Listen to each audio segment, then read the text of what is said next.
जय जगन्नाथ पिला माने आम चैनल को आपण मानक स्वागत। आज आम क्लास 10 ओडिया रो दशम अध्याय सभ्यता और विज्ञान समस्त प्रश्न उत्तर को सहज भाषा रे बुझिबा। तो भिडियोटी को शेष पर्यंत निश्चित देखंतु। तो पिला माने देखिबा चलंत आरंभ करिबा। तो प्रथम प्रश्न कोन दैछि पिला माने, तो हमको विपरीत बोधक शब्द दैछि। विपरीत बोधक शब्द नैतिक रो अनैतिक होई जिवो, उन्नति अवनति, प्राचीन पिले नवीन किंबा अवार्चीन जहाँ भी मध्य करिपारो, प्राचीन रो नवीन करि नवा पिला माने इच्छाकृत को आमे अनिच्छाकृत लिखि परिबा। तो नेक्स्ट देखिबा पिले अक्षुण्ण, अक्षुण्ण रो कोन होई जिवो, अक्षुण्ण क्षुण्ण होई जिवो, पूर्ववर्ती परवर्ती, विकास रो विनाश मध्य हेबो एवं विलय। तो तुमको जेउटी ठीक लागुची तुमे ताहा कनो होइलो, विकास विनाश बा विलय मध्य होई पारिबो। संजोग रो विजोग, संजोग माने गोटे स्थान को जोड़िबो, विजोग माने गोटे स्थान रो अन्य आ गोटे स्थान को अलगा करबा को विजोग बोले कि कहा जाय। नेक्स्ट कोन दैछि पिले 2 नंबर, निम्नलिखित शब्द गुडी को व्यवहार करी वाक्य गठन कर। तो देखिबा पिले वाक्य गठन कर नबा।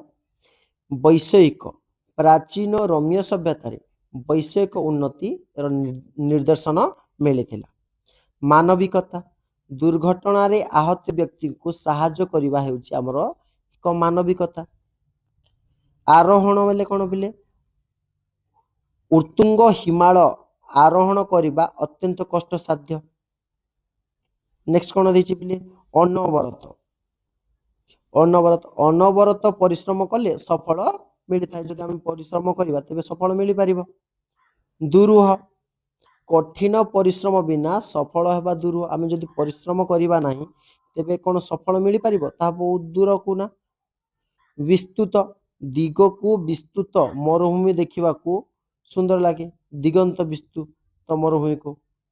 विचलित, विचलित अवस्था रे मनुष्य सठिक निष्पत्ति नहीं पारिबो नाही। तुमे जते बेले विचलित थेबो सेते बेले कोन सठिक निष्पत्ति नहीं पारिबो कि नहीं पारिबो नाही।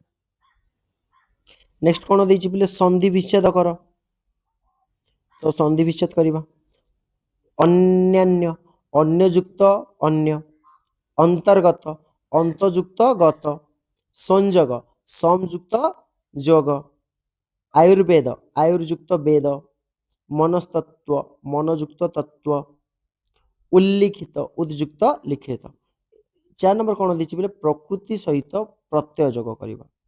तो एटा बोले बहुत आसान रहि जबो। देखो शारीरिक, शारीरिक शरीर युक्त इक सरे इ आ र मिसी कोन हिजबो रि हिजबो।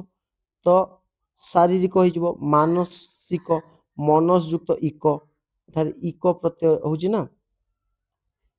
पार्वतीय पर्वत युक्त इय, तेने इय हिजबो बोले एटा भूल दे दैछि।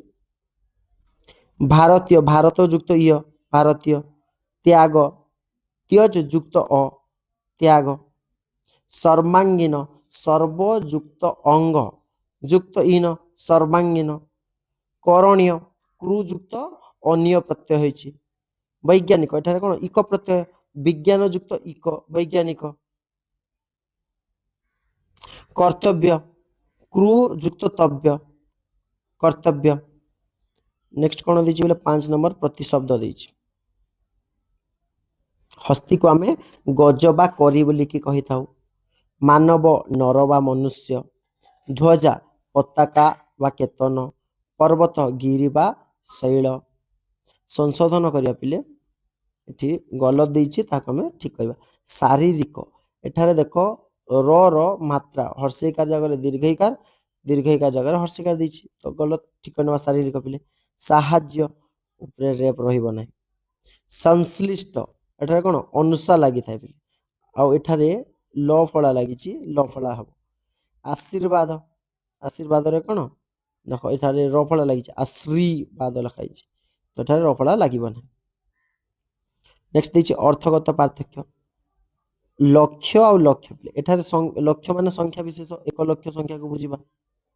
एठारे लक्ष्य बोले कोन उद्देश्य। कुल वंश एठारे कुल होछि दीर्घकार लागले नदी तट बा तीर को कुल कहि थाउ। चरित ଚରିତ ମାନେ ଜୀବନ କାହାଣୀ ବା ଉପାଖ୍ୟାନ, ଆଉ ଚରିତ୍ର ମାନେ ତୁମର ଆଚରଣ ବା ସ୍ୱଭାବ। ତ 8 ନମ୍ବର ପ୍ରଶ୍ନ କଣ ଦେଇଛି ପିଲେ, ଆମେ ସଭ୍ୟତା ଆଖ୍ୟା କାହାକୁ ଦେଇଥାଉ? ମନୁଷ୍ୟର ବୈଷୟିକ ଏବଂ ଶାରୀରିକ ମାନସିକ ତଥା ଜ୍ଞାନକୁ ଆମେ କଣ କହିବା? ସଭ୍ୟତା ବୋଲି କହିବା। ମନୁଷ୍ୟର ବୈଷୟିକ ଶାରୀରିକ ମାନସିକ ଏବଂ ନୈତିକର ଜ୍ଞାନକୁ ସଭ୍ୟତା ବୋଲିକି କୁହାଯାଏ। ରୋମିଓ ଭାରତୀୟ ସଭ୍ୟତାର ଆଦର୍ଶ କଣ ଥିଲା ପିଲେ? ଆଦର୍ଶ ଥିଲା ଯେ ବୈଷୟିକ ଉନ୍ନତି କରିବା ଏବଂ ଭୋଗବାଦ। କିନ୍ତୁ ଭାରତୀୟ ମାନଙ୍କର ଆଦର୍ଶ କଣ ଥିଲା?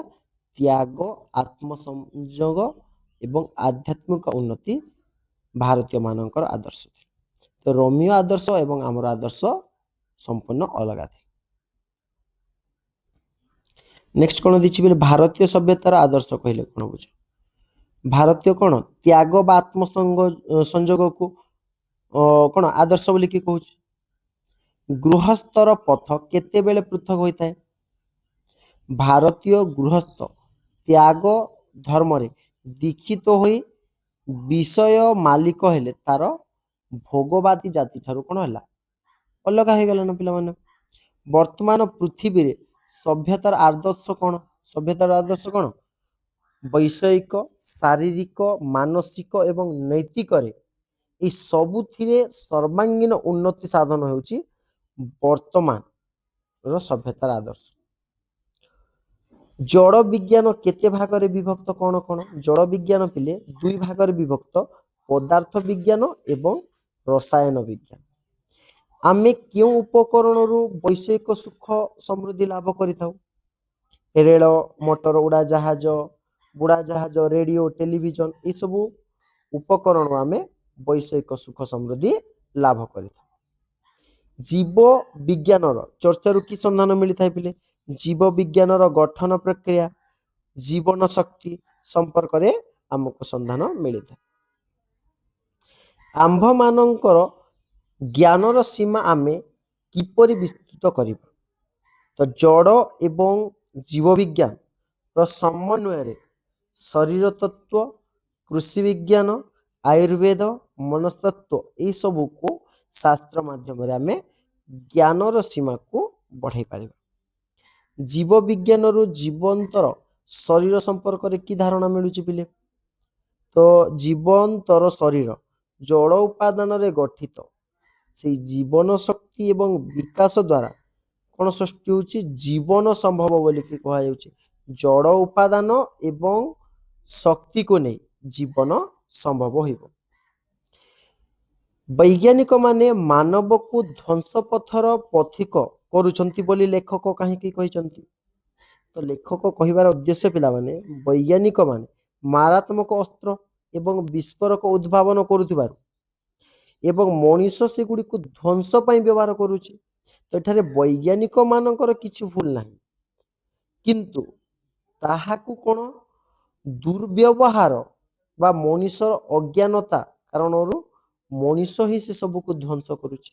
ଯେମିତିକି ଡିନାମାଇଟ ପାହାଡ଼ ଗୁଡ଼ିକକୁ କଣ ବିସ୍ଫୋରଣ କରିବା ପାଇଁ ଓ ରାସ୍ତା ତିଆରି କରିବା ପାଇଁ ତିଆରି କରାଯାଇଥିଲା, କିନ୍ତୁ ମଣିଷ କଣ ତାର ଦୁର୍ବ୍ୟବହାର କରୁଛି।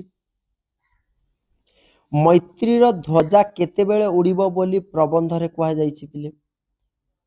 ଯେତେବେଳେ ସମସ୍ତେ ଆଧୁନିକ ସଭ୍ୟତାର ପ୍ରକୃତ ଆଦର୍ଶ କଣ ବୁଝିପାରିବେ, ସେତେବେଳେ ମୈତ୍ରୀର ଧ୍ୱଜା ଉଡ଼ିବ। ଯେତେବେଳେ ଆଦର୍ଶକୁ ବୁଝିପାରିବେ। 20 ନମ୍ବର କଣ ଦେଇଛି ପିଲେ? ବିଜ୍ଞାନର ଅନ୍ଧକାର ସ୍ଥାନଟି ଅପସାରିତ ହେଲେ କଣ ହେବ ବୋଲି ଲେଖକ କହିଛନ୍ତି?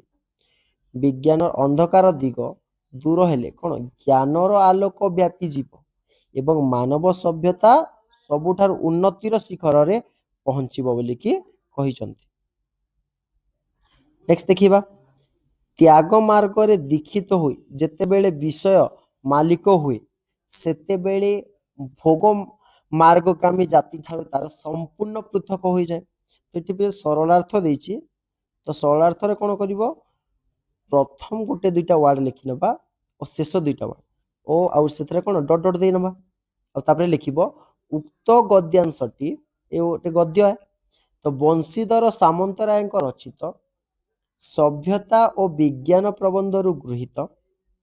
ଏଥିରେ ପ୍ରାବନ୍ଧିକ ଭାରତୀୟ ସଭ୍ୟତାର ମହତ୍ଵ ସମ୍ପର୍କରେ ଆଲୋକପାତ କରିଛନ୍ତି। ଏତିକି ଲେଖିନେଲା ପିଲେ, ଲେଖିନେଲା ପରେ ଆମେ ଏହାକୁ ଏକ୍ସପ୍ଲେନ୍ କରିବା, ବର୍ଣ୍ଣନା କରିବା। ତ କ'ଣ ଲେଖିବା? ଭାରତୀୟ ସଭ୍ୟତାର ଆଦର୍ଶ ହେଉଛି ତ୍ୟାଗ ଏବଂ ଆତ୍ମସଂଯମ ଏବଂ ଭାରତୀୟ ଗୃହସ୍ଥ ତ୍ୟାଗ ଧର୍ମରେ ଦୀକ୍ଷିତ ହୋଇ ବିଷୟର ମାଲିକ ହେଲେ ସେ ଭୋଗ ବିଳାସରେ ଆସକ୍ତ ହୁଏ ନାହିଁ ଯେତେବେଳେ ଗୃହସ୍ଥ ତ୍ୟାଗ ଧର୍ମରେ। ତେଣୁ ତାଙ୍କର ଭୋଗ ମାର୍ଗଗାମୀ ଜାତିର କ'ଣ ସମ୍ପୂର୍ଣ୍ଣ ଅଲଗା ହୋଇଯିବ ଯେତେବେଳେ ସେ ଗୃହ ତ୍ୟାଗ କରିକି ଗଲେ। ଏହା ହିଁ ଭାରତୀୟ ସଭ୍ୟତାର ମହତ୍ଵ। ନେକ୍ସଟ କ'ଣ ଦେଇଛି 22 ନମ୍ବର, ଭାରତର ବୈଶିଷ୍ଟ୍ୟ ତାର ଆଧ୍ୟାତ୍ମିକତା। ତ ଏଥିରେ ମଧ୍ୟ ଲେଖିନେବା ପିଲେ 22 ନମ୍ବର ଭାରତର। ତ ପିଲାମାନେ ପ୍ରଥମେ ଲେଖିନେବା ଭାରତ, ତାପରେ ଡଟ୍ ଡଟ୍ ଦେଇ ନେବା ଆଉ ଶେଷ ୱାର୍ଡଟି ଲେଖିନେବା ଆଧ୍ୟାତ୍ମିକତା। ତ ଏବେ କବିଙ୍କ ବିଷୟରେ କିଛି ଲେଖିବା, ଲେଖକଙ୍କ ବିଷୟରେ। ଉକ୍ତ ଗଦ୍ୟାଂଶଟି ବଂଶୀଧର ସାମନ୍ତରାୟଙ୍କ ସଭ୍ୟତା ଓ ବିଜ୍ଞାନ ପ୍ରବନ୍ଧରୁ ସଂଗୃହୀତ। ଏଥିରେ ପ୍ରାବନ୍ଧିକ ଭାରତର ବୈଶିଷ୍ଟ୍ୟ ବିଷୟରେ ଆଲୋଚନା କରିଛନ୍ତି। ଆଧ୍ୟାତ୍ମିକତା ହେଉଛି ଭାରତର ବୈଶିଷ୍ଟ୍ୟ ଏବଂ ତ୍ୟାଗ ଏବଂ ଆତ୍ମସଂଯମ ଭାରତ ସଭ୍ୟତାର କ'ଣ ମୂଳ ଆଦର୍ଶ ଅଟେ। ଏହି ତ୍ୟାଗ ଧର୍ମର ସ୍ୱତଃସମ୍ଭୂତ ଫଳ ହିଁ ଭାରତର କ'ଣ ଆଧ୍ୟାତ୍ମିକତା ଏବଂ ବୈଶିଷ୍ଟ୍ୟର ପରିଚୟ ପ୍ରଦାନ କରୁଛି। ନେକ୍ସଟ କ୍ୱେଶ୍ଚିନ୍ କ'ଣ ଦେଇଛି ପିଲେ 23 ନମ୍ବର, ଏହାର ଶେଷ ଫଳ କ'ଣ ହେବ ତାହା ଭବିଷ୍ୟତ ଗର୍ଭରେ ନିହିତ, ବର୍ତ୍ତମାନ କେବଳ ପରୀକ୍ଷଣ ହିଁ ଚାଲିଛି। ତ ଏଠାରେ ଲେଖିବ ଏହାର ଶେଷ ଫଳ, ଲେଖିନେବା ପିଲେ ଏହାର ଶେଷ ଫଳ ଡଟ୍ ଡଟ୍ ଦେଇକି ପୁଣି ପରୀକ୍ଷଣ ହିଁ ଚାଲିଛି। ଉକ୍ତ ଗଦ୍ୟାଂଶଟି ପଠିତ ସଭ୍ୟତା ବିଜ୍ଞାନ ପ୍ରବନ୍ଧରୁ ସଂଗୃହୀତ। ଏଠାରେ ପ୍ରାବନ୍ଧିକ ଆଧୁନିକ ସଭ୍ୟତାର ସାମ୍ପ୍ରତିକ ପରିସ୍ଥିତି ବିଷୟରେ ଆଲୋଚନା କରିଛନ୍ତି।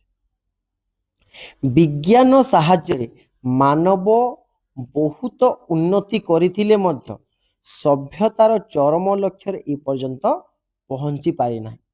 ତେଣୁ ବିଜ୍ଞାନର ପରୀକ୍ଷା ଏବଂ ଉଦ୍ୟମ କ'ଣ ଅବିରତ ଚାଲିଛି ଏବଂ ଭବିଷ୍ୟତରେ ମାନବର ଏକ ଉନ୍ନତି ସଭ୍ୟତାର ଅଧିକାରୀ ହେବ ବୋଲି ଲେଖକ ଆଶା ପ୍ରକାଶ କରିଛନ୍ତି।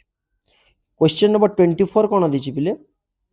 24ରେ କହିଛି ଯେ ବିରାଟ ସାଗର ଆଜି ଦୁର୍ଲଭ୍ୟ ହୋଇନାହିଁ କି ତୁଙ୍ଗ ହିମାଳୟ ଦୁରୂହ ହୋଇ ରହିନାହିଁ। ଏଠାରେ ଲେଖିବା ପିଲେ ବିରାଟ ସାଗର ଡଟ୍ ଡଟ୍ ଦେଇକି ଲେଖିନେବ ହୋଇ ରହିନାହିଁ। ଉକ୍ତ ଗଦ୍ୟାଂଶଟି ବଂଶୀଧର ସାମନ୍ତଙ୍କ ରଚିତ ସଭ୍ୟତା ଓ ବିଜ୍ଞାନ ପ୍ରବନ୍ଧରୁ ସଂଗୃହୀତ। ଏଠାରେ ପ୍ରାବନ୍ଧିକ ଜଡ଼ ବିଜ୍ଞାନର ଅବଦାନ ସମ୍ପର୍କରେ ଆଲୋଚନା କରିଛନ୍ତି। ବିଜ୍ଞାନର ଅଗ୍ରଗତି ଫଳରେ ବିରାଟ ସାଗର, ତୁଙ୍ଗ ହିମାଳୟ ଆଉ ମଣିଷ ପାଇଁ ଦୁର୍ଲଭ୍ୟ କିମ୍ବା ଦୂର ନୁହେଁ। ବିଜ୍ଞାନ ମାନବର ବୈଷୟିକ ଉନ୍ନତି ଏବଂ ସଭ୍ୟତାର ବିକାଶରେ କ'ଣ ଅତୁଳନୀୟ ଅବଦାନ ରହିଛି। ନେକ୍ସଟ କ'ଣ ଦେଇଛି ପିଲେ? ଲଙ୍ଗ କ୍ୱେଶ୍ଚିନ୍ ଦେଇଛି ସଭ୍ୟତାର ବିକାଶରେ ବିଜ୍ଞାନର ଥିବା ଅବଦାନ କିମ୍ବା ମାନବ ସଭ୍ୟତାର ଉନ୍ନତିରେ ବିଜ୍ଞାନ କିପରି ସହାୟକ ହୋଇଛି ଆଲୋଚନା କରିବେ। ତ ଲେଖିବା ପିଲେ ବଂଶୀଧର ସାମନ୍ତରାୟ ସଭ୍ୟତା ବିଜ୍ଞାନ ପ୍ରବନ୍ଧରେ ମାନବ ସଭ୍ୟତାର ବିକାଶରେ ବିଜ୍ଞାନର ଯେଉଁ ମହତ୍ଵପୂର୍ଣ୍ଣ ଅବଦାନ ବର୍ଣ୍ଣିତ ହୋଇଛି ତାହାକୁ ବର୍ଣ୍ଣିତ କରିଛନ୍ତି। ଏଠାରେ ମଣିଷ ବୈଷୟିକ, ଶାରୀରିକ, ମାନସିକ, ନୈତିକରେ କିପରି ଉନ୍ନତି କରିକି ସଭ୍ୟତାକୁ ଆଗକୁ ନେଉଛି ଏବଂ ଏହି ଉନ୍ନତିର ମୂଳ ଆଧାର ହେଉଛି ବିଜ୍ଞାନ। ବିଜ୍ଞାନ ଯୋଗୁଁ ମଣିଷ ଉନ୍ନତି କରିପାରୁଛି। ଗଣିତ, ପଦାର୍ଥ ବିଜ୍ଞାନ, ରସାୟନ ବିଜ୍ଞାନ ଏବଂ ମଣିଷର ଜଟିଳତମ ସମସ୍ୟାର ସମାଧାନ କରିଛି ଏବଂ ଆଲୋକ, ଉତ୍ତାପ, ବିଦ୍ୟୁତ, ଶବ୍ଦ ଇତ୍ୟାଦି ବିଷୟରେ ଜ୍ଞାନ ମଧ୍ୟ ପାଇଛି ଏବଂ ସେଥିରୁ କ'ଣ ବିଜ୍ଞାନ ଯୋଗୁଁ ରେଳ, ମଟର, ବିମାନ, ରେଡ଼ିଓ, ଟେଲିଭିଜନ ପରି ଆବିଷ୍କାର ଯୋଗୁଁ ଯାତାୟାତ ମଧ୍ୟ କ'ଣ सहज हो पारि। जीव विज्ञान द्वारा आम कौन जापर मनुष्यर शरीर तत्व, चिकित्सा विज्ञान, कृषि विज्ञान, मनतत्व यही सबूर उन्नति घटी फल मनुष्य जीवन अधिक सुखमय एवं समृद्ध हो। जदिओ केते लोक विज्ञान को अपव्यवहार कर मारात्मक अस्त्र विस्फोरक तैयारी करिसंती, तथापि यह विज्ञान दोष नुहे बरं मनुष्यर अपव्यवहार फल। तो ये सब कौन मनीष विज्ञान अपव्यवहार करुच्ची। तेणु मानव कल्याण विज्ञान सदुपयोग करने हूँ मानवर कल्याण। तो मानव सभ्यतार उन्नति और अग्रगति रे विज्ञान अवदान होउची अतुलनीय। तो विज्ञान सठिक व्यवहार कले मानव जाति सर्वांगीन विकास संभव हो पार। नेक्स्ट कौन दी 26 नंबर क्वेश्चन, भारतीय सभ्यता एवं बाह्य सभ्यता संपर्क में लेखकों दृष्टिभंगी प्रतिपादन कर। तो लिखा बिले आधुनिक ओडिया साहित्यर विशिष्ट प्राबंधिक बंशीधर सामंतराय तांको सभ्यता एवं विज्ञान प्रबंध भारतीय एवं बाह्य संपर्क सुंदर भाव निजर मत प्रकाश करिसेंती एवं प्राबंधिक मत मनुष्यर वैषयिक शारीरिक मानसिक और नैतिक उन्नति एवं तार ज्ञान साधन सामान्य हेउची ही सभ्यता। तेणु विज्ञान जातिर सभ्यतार आदर्श कौन भिन्न भिन्न समस्त अलग। जमिति प्राचीन ग्रीस रोम और मिसर अधिवासी मूल आदर्श है सेमाने केवल भोग एवं वैषयिक उन्नति करेंगे एवं सेमाने धन संपत्ति को ही भौतिक सुख बोलिकी अधिक गुरुत्व देउछन्ति प्राबंधिक मत। किंतु भारतीय माने कौन तो आदर्श होची तांको ठार संपूर्ण भिन्न। भारतीय माने त्याग आत्मसंयोग आध्यात्मिकता जीवन को प्रकृत लक्ष्य बोली मने करुथिले एवं सेमाने वैषयिक जंजाल को विपदर कारण बोली भाबुथिले एवं त्याग धर्म अवलंबन करी सेमाने प्रकृत सुख एवं शांति लाभ करुथिले। भारतीय सभ्यतार वैषयिक उन्नति मध्य त्याग धर्मर कौन स्वाभाविक फल को बुझे। एहीपरि लेखकों मतरे भारतीय सभ्यता कौन सी दिगरे बाह्य सभ्यता ठारू हीन नुहे बरं यह आध्यात्मिकता चेतना त्याग आत्मसंयोग एवं यह विश्व में सर्वश्रेष्ठ स्थान प्रदान कर। क्वेश्चन नंबर 7 प्ले लास्ट प्रश्न, सभ्यता विज्ञान परस्पर को आश्रय यार यथार्थता निजर अनुभूति लेख। तो राइटर विषय लिखि ना कि बंशीधर सामंतराय सभ्यता और विज्ञान प्रबंध सभ्यता और विज्ञानर परस्पर संपर्क को स्पष्ट करा जायछि एवं सभ्यता हेउछि मनुष्यर वैषयिक शारीरिक मानसिक नैतिक उन्नति एवं ज्ञान साधनर समन्वय अटे। एही सभ्यतार विकास पाई विज्ञान ही अपरिहार्य अटे। विज्ञान मनुष्य को प्रकृतिर विभिन्न रहस्य जानिबारे साहाय्य करुछि। गणित पदार्थ विज्ञान रसायन विज्ञान जीव विज्ञान रो उन्नति फल मनुष्य कौन करुछि जेतिकी मध्य जटिल समस्या को अति सहजरे ताहाको समाधान करि पारुछि। जेमिति कि एबे रेल मोटर विमान जहाज विद्युत रेडियो टेलीविजन चिकित्सा कृषि क्षेत्र विज्ञान कौन अद्भुतपूर्व उन्नति आनी एवं यह कौन मनुष्य जीवन को सरस एवं सहज सुविधा और समृद्ध करिछि। जदि विज्ञानर अपव्यवहार द्वारा युद्धास्त्र एवं विस्फोरण विषाक्त गैस तैयारी होइछि तथापि यह कौन विज्ञानर दोष नुहे दोष हेउछि मनुष्यर असद व्यवहार। विज्ञानर सदुपयोग न करिकी मानव कल्याण करे एवं तार अपव्यवहार करिकी विनाश करुछि।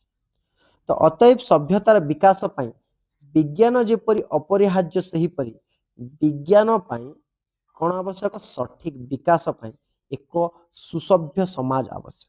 तेणु सभ्यता एवं विज्ञान परस्पर आश्रय बोलिकी ଲେଖକ କହିଛନ୍ତି।